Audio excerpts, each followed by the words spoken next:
Welcome to the Hidden Podcast. Nobody is born a genius. Imagine asking Kevin Hart to play in the NBA or putting LeBron James on stage to do stand-up comedy. The result would be a disaster. Or picture a top Ivy League professor trying to fix a broken engine in a busy auto shop while a lifelong mechanic is suddenly asked to give a TED Talk in front of thousands of people. Both would probably freeze. So what is a genius really? When the right person is put in the right place, they become a genius in that environment. No one can force a fish to climb a tree. You can push it, yell at it, punish it, and it still will never make it to the top. But if it is a monkey, it doesn't even need lessons to fly up those branches. So when it comes to climbing trees, the monkey is a genius. And that same useless fish is a quiet genius in the water, built to swim, not to climb. On the surface, life looks unfair, but deep down, it is strangely fair. The problem is that people keep staring at the highlight reels of others and forget their own unique value. A fish gets depressed because it wants to climb like a monkey. The monkey envies the wolf and wants to hunt like a predator.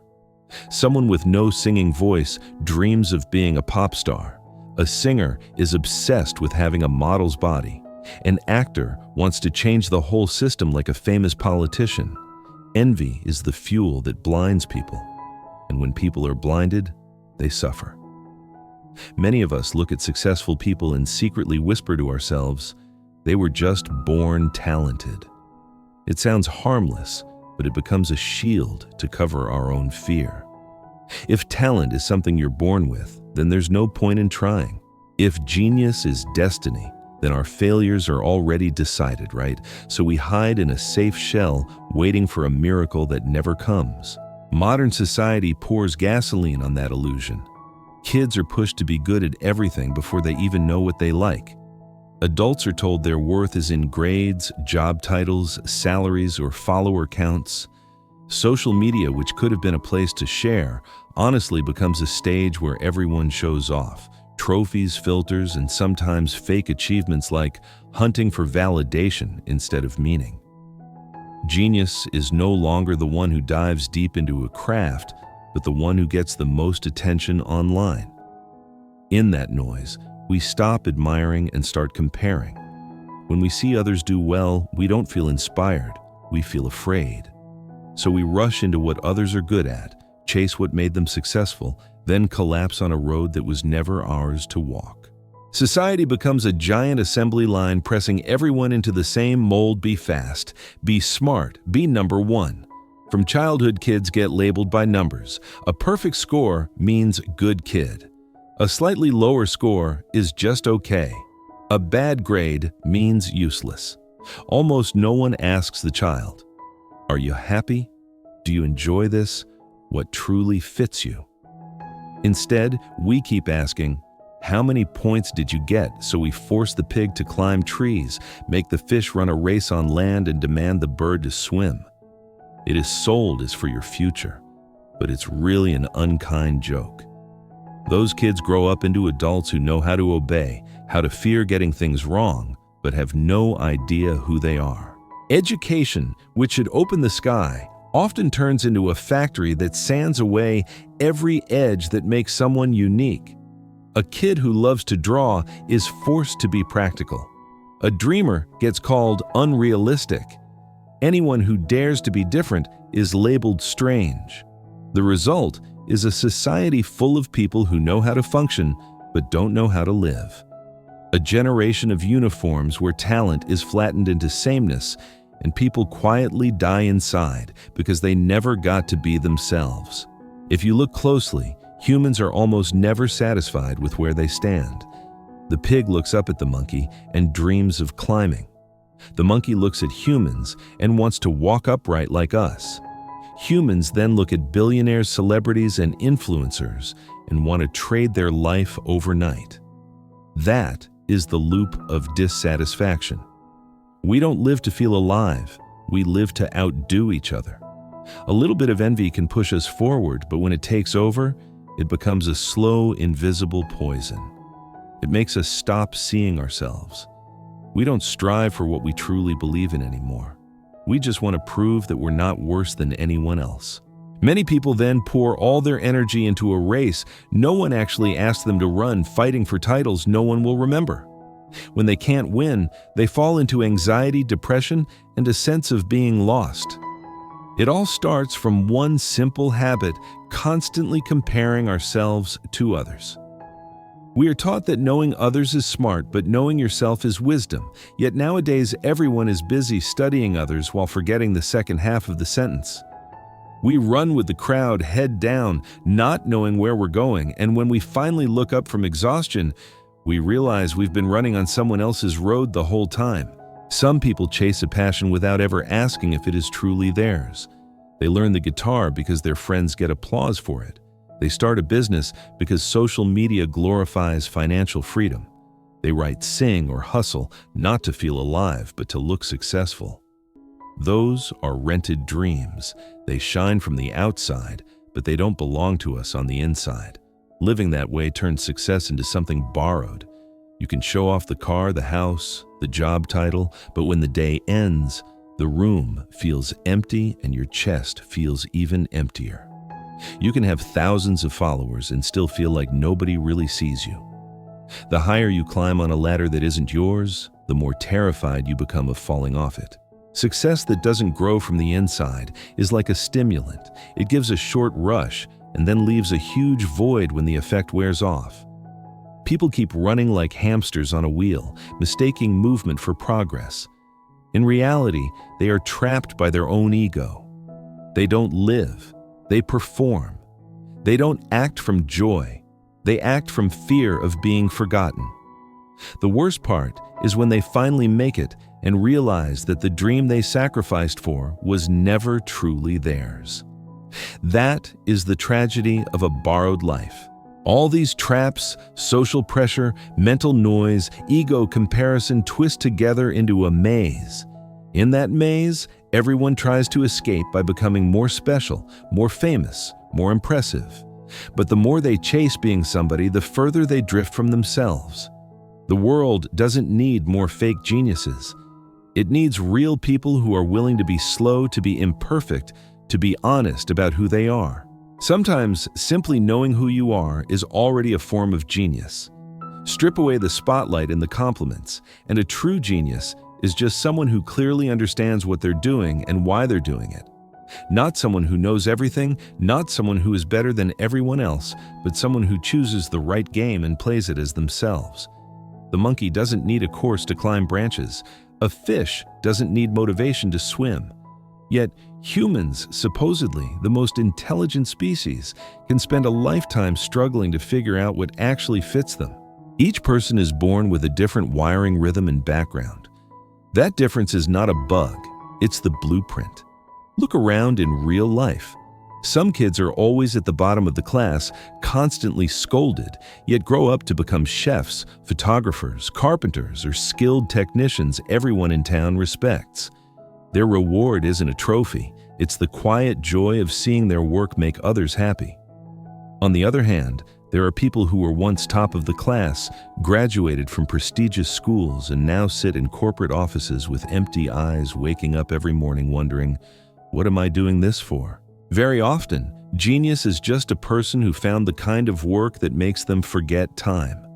A designer who gets lost in creating, a software engineer who zones out in deep focus, a nurse who feels strangely energized after a long shift because helping people is their element. History celebrates big names, but everyday life is full of unnamed geniuses. The mechanic who can hear one strange sound and instantly know what's wrong with your car. The barista who remembers dozens of regulars and makes each one feel seen. The preschool teacher who somehow calms a room full of toddlers with patience and grace. They may not have awards, but they have mastery and meaning. Most of these quiet geniuses will never trend or go viral, and that's okay. Society usually crowns the ones at the top of the mountain, the ones under the brightest lights. But many real geniuses are scattered through ordinary life: a single parent making miracles out of limited time and money, a caregiver staying kind in a hard job, a community volunteer who quietly keeps a neighborhood together. They win at life in their own way because they are not playing by someone else's script. Genius is not locked in your DNA. It is hidden in your ability to understand and honor your nature. A person who clearly sees their limits is far more powerful than someone pretending to be limitless. They know which battles to fight, which arena to play in, and when to walk away. In a world full of noise and pressure, simply knowing what you truly want is already rare intelligence. But it takes courage. Courage not to be swept away by trends. Courage to admit, that path is not for me, even if everyone else is walking it. Courage to turn down shiny invitations in order to quietly walk your own road. Real genius doesn't always win by the world scoreboard. In fact, such people may fail more often than others because they are pushing their limits in the game that really matters to them. But they fail on their own stage, not in someone else's circus. They might be broke for a while, misunderstood, or even criticized. Still, they live fully because they are not trading their soul for approval. If there is one honest definition of genius, it might be this: someone who chooses the right stage for themselves, even if the lights are dim and the seats are almost empty, and decides, this is where I am meant to be. Today, many of us move through life like miscast actors. We walk onto the stage, wearing costumes other people picked out, reciting lines other people wrote, then wonder why we feel exhausted and fake. The truth is, very few people are truly talentless. Most of us simply haven't found the right stage yet, and returning to that stage is not a quick hack. It's a journey. It's longer, messier, and less glamorous than any internet shortcut. But it's worth more than all the external races combined. We grow up in a culture that worships being multi-talented. Everyone is supposed to do everything, be charismatic, be good at public speaking, code, invest, lead, create content, network non-stop. When we try to be everyone, we lose the one thing that matters: who we actually are. Limits are not enemies, they are maps. Smart people don't try to break every limit, they pick the right ones to outgrow. Ask yourself, what kind of work makes you lose track of time? That is a clue. A kid who can spend hours dismantling and rebuilding toys might be holding the seat of an engineer. Someone who loves telling stories even with no audience might be a future writer, coach, or communicator. Anytime you are doing something and time seems to disappear, pay attention. That is your compass. The problem is that most people have stopped listening to those signals. The voices of parents, peers, co-workers, ads, and influencers are so loud that the soft inner voice gets drowned out. But if instinct is nourished instead of suppressed, it can grow into deep talent. That is where personal genius begins, not in comparison, but in alignment. To live this way, we have to redefine success. There is no universal ruler that measures a life correctly. Yet society keeps turning it into a ranking game: who is richer, more famous, more praised, more productive. Real success is not about height, it is about depth. A small-town doctor who treats patients with care and sleeps peacefully is more successful in their lane than a millionaire executive who lies awake every night worrying about the next crash. A school counselor who helps one teenager feel seen and supported may be creating more real change than a viral motivational speaker who doesn't live their own advice. Accepting difference means accepting that we don't have to be like anyone else. Every person is a limited edition version of humanity. If someone is better than you at something, let them be great. You don't have to win their game. The only win that matters is being a little more honest, a little more aligned, a little more yourself than you were yesterday. That is the only comparison that will not poison you. Look closely at people who are genuinely at peace. They are rarely the loudest. Often, they have modest careers, but enormous inner lives. They may not dream of conquering the world. They dream of a stable, meaningful, quiet life. That kind of peace is not laziness, it is mastery. Knowing when enough is enough, knowing who you are, and knowing when to stop chasing more for the sake of more, that is a subtle but powerful wisdom. A seed only grows when it's planted in the right soil. Humans are the same. You cannot expect a fish to thrive in the desert or a cactus to bloom in a swamp. But that is exactly what many systems keep trying to do when they force everyone into the same tests, metrics, and expectations. Real change has to start at the root schools, families, workplaces. Schools could focus less on forcing kids to be good at everything and more on discovering what each kid is naturally drawn to and capable of. Families can shift from controlling to guiding, from live the life I choose for you to let's figure out the life that fits you. Businesses can stop hunting for perfect candidates and instead place people where their strengths actually matter. When people are placed where they fit, we don't need flashy geniuses anymore because everyone becomes a quiet genius in their own domain. The world doesn't need more polished performances, it needs more honest lives. Living honestly, though, takes courage. Courage to be bad at something in public, courage to make mistakes, courage to be judged, courage to be different when it would be much safer to blend in. The world often rewards conformity and punishes those who break the mold. But if you live only to satisfy others, you might reach the end of your life and realize you never truly lived at all. A genius is not a flawless person. A genius is someone who is willing to lean fully into one real part of themselves. A bad painter who still picks up the brush daily is closer to their truth than a talented one who paints only for likes. A struggling songwriter who keeps creating in a cramped apartment is living more honestly than a star who no longer enjoys music. An ordinary person who faithfully does their small, meaningful work each day simply because they believe it matters is also a kind of genius, not because of the outcome, but because they are genuine. Give yourself permission to look less in the eyes of others if that's the price of being real in your own eyes. The world does not need more flawless characters, it needs more authentic humans. Only when people live truthfully can they shine naturally, not from stage lights, but from an inner light that knows it is finally standing in the right place. Finding your own stage is not about hunting fame, it is about coming home, back to the most unfiltered version of yourself. Back to the child who once felt pure joy just doing what they loved before anyone graded it or compared it. When you stand in the right spot, doing the right kind of work for you, even if you are just one small note in the massive symphony of life, you are the genius of your own part. Life is strangely fair in one way: no one gets everything, but everyone gets something. Maybe your something is a voice or steady hands or curiosity or unusual patience, or the ability to connect people or to listen without judging.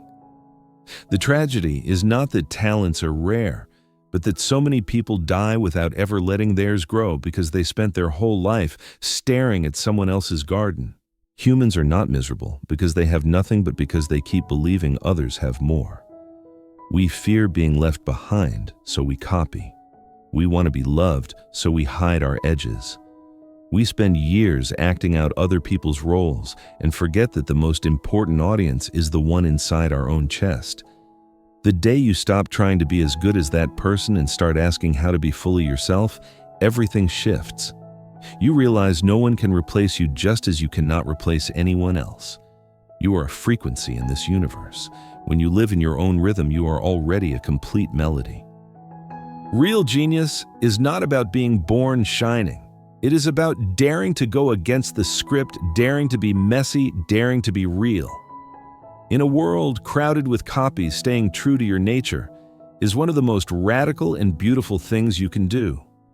And on this stage, called life, that is more than enough.